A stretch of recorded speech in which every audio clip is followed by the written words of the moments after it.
Okay, here we have a wonderful Emotion kayak. Beautiful, glorious,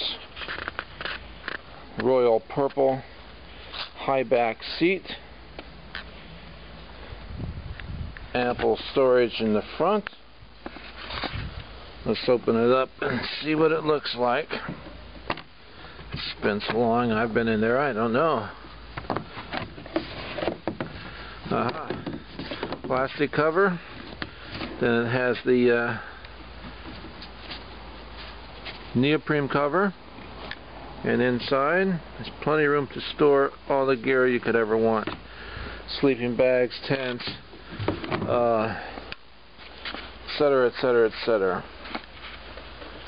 Right here's a cup holder in the middle with adjustable feet. Let's see, the feet adjust by just squeezing it, moving it forward, and moving it backwards.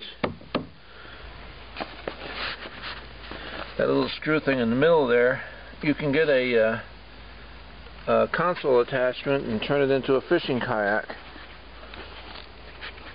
It currently does not have any rod holders attached or built into it, but you could easily put some back here behind the seat.